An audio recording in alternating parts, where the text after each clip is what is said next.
All right, welcome everybody to our Independence Day weekend celebration. And our sermon today, as we mentioned before, is called Unbound. And you can see there the picture of a woman that's worshiping God with her chains that have fallen off of her, with the chain, half of the chain coming down off of each arm. So we're going to find out today how we can be unbound from the chains that bind us.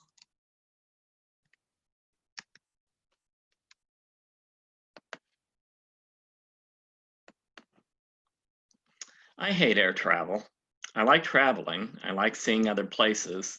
I like even the thrill of flying, but I hate air travel because it's so confining.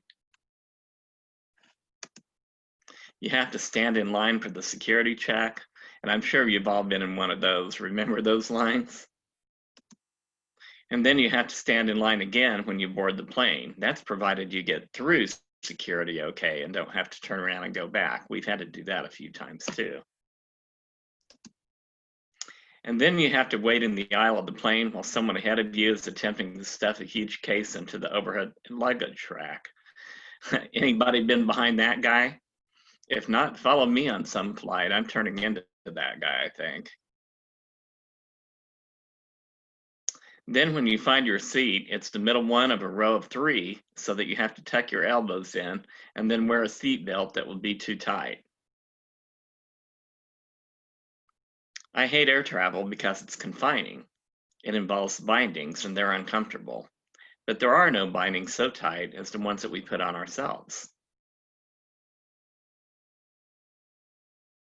So let's talk about a Bible story that we're all familiar with. You all remember the death of Lazarus. Lazarus, the friend of Jesus, the brother of Mary and Martha, he had died, and word had got to Jesus that his friend was sick and that he should come immediately. But Jesus was in no rush. He stayed 2 days longer in the place where he was before he set out for Bethany. And so when he arrived, he found that Lazarus was already dead, and in fact had been dead for at least 4 days.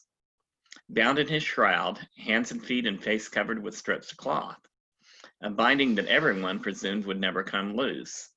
Who could do anything for Lazarus now? He is bound with bindings of cloth, and worse, he was bound in death's dark prison. There was no way out, or so they thought. John 11 tells us, now a certain man was sick, Lazarus of Bethany, the town of Mary and her sister Martha.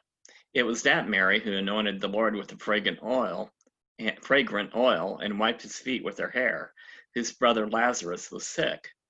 Therefore the sister sent to him, saying, Lord, behold him, he whom ye love is sick. When Jesus heard that, he said, this sickness is not unto death, but for the glory of God, that the Son of God may be glorified through it. Now Jesus loved Martha and her sister and Lazarus. So when he heard that he was sick, he stayed 2 more days in the place where he was. So he gets this urgent message from Mary and Martha, and they're saying, please come, Lazarus is sick and we need you to heal him. And he just says, oh, this sin's not unto death. It's that the Son of God can be glorified. And then he goes about his own business and gets around to going back to Bethany when he feels like it, which is actually 2 days later. And this after he said to the disciples, after that time, he said to his disciples, let's go to Judea again. And the disciples said to him, Rabbi, lately the Jews have sought to stone you, and you're going to go there again? Jesus answered, are there not 12 hours in the day? If anyone walks in the day, he does not stumble, because he sees the light of the world. But if one walks in the night, he stumbles, because the light is not in him. These things he said, and after that he said to them, our friend Lazarus sleeps, but I go that I may wake him up.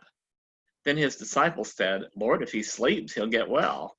They were thinking that he was resting and sleeping through something like the flu. However, Jesus spoke of his death, but they thought that he was speaking about taking rest and sleep. Then Jesus said to them plainly, Lazarus is dead, and I am glad for your sakes that I was not there, that you may believe. Nevertheless, let us go to him. Then Thomas, who is called the twin, said to his fellow disciples, let us go also, that we may die with him. You have to laugh out loud at poor Thomas.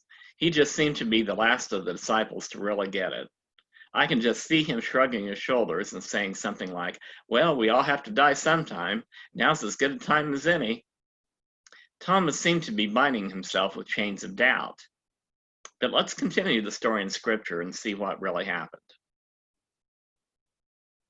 So when Jesus came, he found that he had already been in the tomb for 4 days.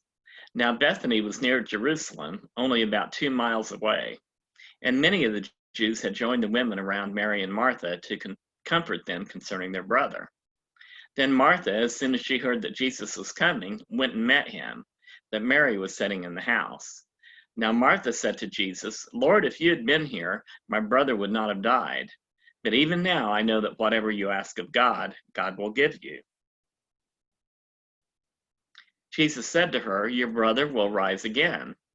Martha said to him, "I know that he'll rise again in the resurrection at the last day." But Jesus said to her, "I am the resurrection and the life. He who believes in me, though he may die, he shall yet live. And whoever lives and believes in me shall never die. Do you believe this?" She said to him, "Yes, Lord, I believe that you are the Christ, the Son of God, who has come into the world." Martha's faith was both unending and unbelievable. She plainly told Jesus, if you had been here, you would have healed him and he wouldn't have died. So she kind of scolded him a little bit for that. But even now, she said, "I know that the Father will give you what you ask for." So she has that glimmer of hope that if Jesus asked the Father, that that he will return Lazarus to them. Then Jesus simply asked her who she thinks he is, and she responded correctly, that he was the Christ, the Son of the living God. So what faith she had. Story continues in John 11. And when she had said those things, she went her way, and she secretly called Mary, her sister, saying, "The teacher has come and is calling for you." As soon as she heard that, she arose quickly and came to him. Now Jesus had not yet come into the town, but was in the place where Martha met him. Then the Jews who were with her in the house and comforting her, when they saw that Mary rose up quickly and went out, followed her, saying, "She's going to the tomb to weep there." Then when Mary came to where Jesus was and saw him, she fell down at his feet, saying to him, "Lord, if you had been here, my brother would not have died." So she does the same thing her sister did. She kind of scolds Jesus a little bit. "We called for you. He was alive. If he had come, he would still be alive." Therefore, when Jesus saw her weeping, and the Jews who came with her weeping, he groaned in the spirit and was troubled. And he said, "Where have you laid him?" They said to him, "Lord, come and see," or "Come on over, we'll show you." Then Jesus wept. Then the Jews said, "See how he loved him." And some of them said, "Could not this man who opened the eyes of the blind also have kept this man from dying?" So now they're playing the blame game. And they're saying, "You've healed a lot of other people. You could have healed him if you were here." Then Jesus, again, groaning in himself, came to the tomb. It was a cave, and a great stone lay against it. Jesus said, "Take away the stone." Martha, the sister of him who was dead, said to him, "Lord, by this time there's a stench, for he has been dead for 4 days." Then Jesus said to her, "Did I not say to you that if you would believe, you would see the glory of God?" Then they took away the stone from the place where the dead man was lying. And Jesus lifted up his eyes and said, "Father, I thank you that you have heard from me. And I know that you always hear me, but because of the people who are standing by, I said this, that they may believe that you sent me." So Jesus makes kind of a show of praying to the Father loudly enough so that all the Jews that were in attendance could hear. He said he knows that the Father always hears him, but because they were there, it was for their benefit that he was saying that prayer. Now, when he had said these things, he cried with a loud voice, "Lazarus, come forth!" And he who had died came out, bound hand and foot with grave clothes, and his face was wrapped with a cloth. Jesus said to them, "Loose him and let him go." Can you imagine that sight? A man who had been dead for 4 days, was wrapped up like a mummy, and couldn't even move his hands and his feet, come bouncing out of the tomb, hopping at Jesus' command. I'm sure they all were a little bit awestruck at that. So again, Lazarus was bound hand and foot. He had physical bindings on him that prevented him from moving freely. Still, he persevered, and he came out of the grave just as Jesus had commanded. These bindings were not of his own making. He had no control over the fact that he had died and was bound by his grave clothes. So many of us today have bindings of our own making to keep us from living in total freedom. Jesus has come to set us free too, and to take away the chains that bind us. Back in John 11, we read, "Then many of the Jews who had come to Mary and had seen the things that Jesus did believed in him." Yeah, that would be kind of interesting, seeing that a man they knew to be dead bouncing out of the tomb at the Lord's command. A few might believe in him for seeing that. But some of them went away to the Pharisees and told them the things that Jesus did. Then the chief priests and the Pharisees gathered a council and said, "What shall we do? For this man works many signs. If we let him alone like this, everyone will believe in him, and the Romans will come and take away both our place and our nation." So they're admitting here that Jesus pretty much has to be the Messiah. He's doing things that only the Messiah could do, and they're worried more, instead of that God has fulfilled his promise and has sent them the man to lead them into freedom. They're more worried about their own position and their own power, and about the Romans coming and making war. For some reason, they don't believe that Jesus could have defeated the Romans for them. So they're concerned more about themselves. And so even though they know that this is a man of God, that because only God could do the things that he's doing, they still are contriving among themselves to get rid of him in some way. And one of them, Caiaphas, being the high priest that year, said to them, "You know nothing at all, nor do you consider that it is expedient for us that one man should die for the people, and not that the whole nation should perish." Now this he did not say of his own authority, but being high priest that year, he prophesied that Jesus would die for the nation, and not for that nation only, but also that he would gather together in one the children of God who were scattered abroad. Now that's not at all what Caiaphas meant, but it is what he said. He was saying that it's better for Jesus to die and save the nation from the Romans than to have Jesus continue to live and have the Romans come in and make war on them, and they would all perish. But instead, they were actually prophesying that Jesus was going to die for the sins of the nation and for the sins of the whole world. So in effect, they were speaking the truth. They just didn't realize what truth that they were speaking. Then from that day on, they plotted to put him to death. Therefore, Jesus no longer walked openly among the Jews, but he went from there into the country near the wilderness to a city called Ephraim, and there he remained with his disciples. So Jesus knew from that point on that his time was numbered, and so he took off away from Jerusalem and away from Bethany to a quiet place where he could stay with the disciples and finish his teachings with them. And the Passover of the Jews was near, and many went from the country up to Jerusalem before the Passover to purify themselves. Then they sought Jesus and spoke among themselves as they stood in the temple, "What do you think, that he will not come to the feast?" Now both the chief priest and the Pharisees had given a command that if anyone knew where he was, he should report it, that they might seize him. And of course, we know the remainder of that story. They did seize him.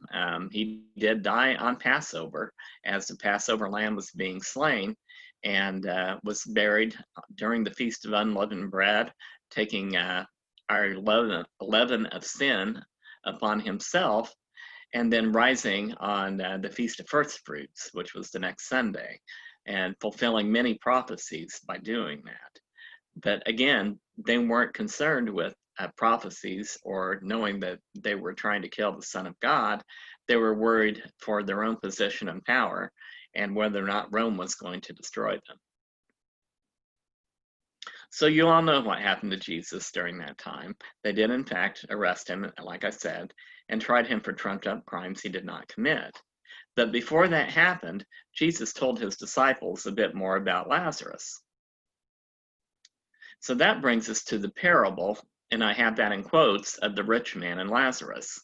If this is a parable, and that's a big if, it's the only one in which Jesus used real people with real names to tell his story. This is also not identified by Jesus as being a parable, as many of his others were. Instead, it's likely that Jesus simply told a story about what happened after the three characters died. Jesus was being prophetic at this point by telling what was going to happen in the afterlife. So keep that in mind as we read this scripture. In the book of Luke, chapter 16, starting with verse 19, we read, "There was a certain rich man who was clothed in purple and fine linen and fared sumptuously every day. But there was a certain beggar named Lazarus, full of sores, who was laid at his gate, desiring to be fed with the crumbs which fell from the rich man's table. Moreover, the dogs came and licked his sores. So it was that the beggar died and was carried by the angels to Abraham's bosom. The rich man also died and was buried. And being in torments in Hades, he lifted up his eyes, and he saw Abraham afar off, and Lazarus in his bosom. Then he cried and said, Father Abraham, have mercy on me, and send Lazarus that he may dip the tip of his finger in water and cool my tongue, for I am tormented in this flame. But Abraham said, Son, remember that in your lifetime you received your good things, and likewise Lazarus received evil things. But now he's comforted, and you are tormented. And besides all this, between us and you, there is a great gulf fixed, so that those who want to pass from here to you cannot, nor can those from there pass to us. Then he said, this is the rich man, I beg you, therefore, Father, that you would send him to my father's house. For I have 5 brothers, that he may testify to them, lest I also come to this place of torment. Abraham said to him, They have Moses and the prophets. Let them hear them. And he said, No, Father Abraham, but if one goes to them from the dead, they will repent. But he, Abraham, said to him, If they do not hear Moses and the prophets, neither will they be persuaded, though one rise from the dead. Now, this is kind of ironic, and we'll see why in a minute. Messianic Jewish tradition tells us that this Lazarus was the same person as the brother of Mary and Martha, the one that Jesus had just risen from the dead, as we saw earlier. The same tradition tells us that the rich man was one of the Sanhedrin, maybe even Caiaphas, the high priest himself, that plotted to have Jesus killed after hearing of Jesus raising Lazarus from the dead. If so, that would bring a very ironic ending to the story of Lazarus. He was now unbound, free of all his chains, and in the bosom of Abraham in paradise, while the rich man was eternally bound by his bad decisions in life. Asking Abraham to send Lazarus back from the dead again to witness to his family was a beautiful touch to the story, as he himself had already seen that miracle and had rejected both it and the Lord who had performed the miracle. So if Caiaphas, or whoever this rich man was, wouldn't have accepted the fact that Lazarus did rise from the dead, having known that he truly had died for 4 days, and Jesus still rose him, and they turned on him anyway, why did he think his brothers would do any different? The fact is, they wouldn't. They probably had the same type of hard heart that Caiaphas had.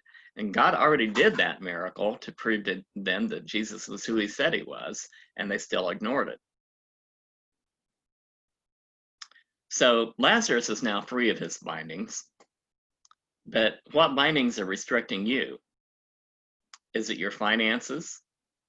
Is it your health? Do you have family problems? Do you have legal problems? Do you need more confidence? Are you shy? Or do you need love? These are all chains that we put upon ourselves sometimes that are restricting us.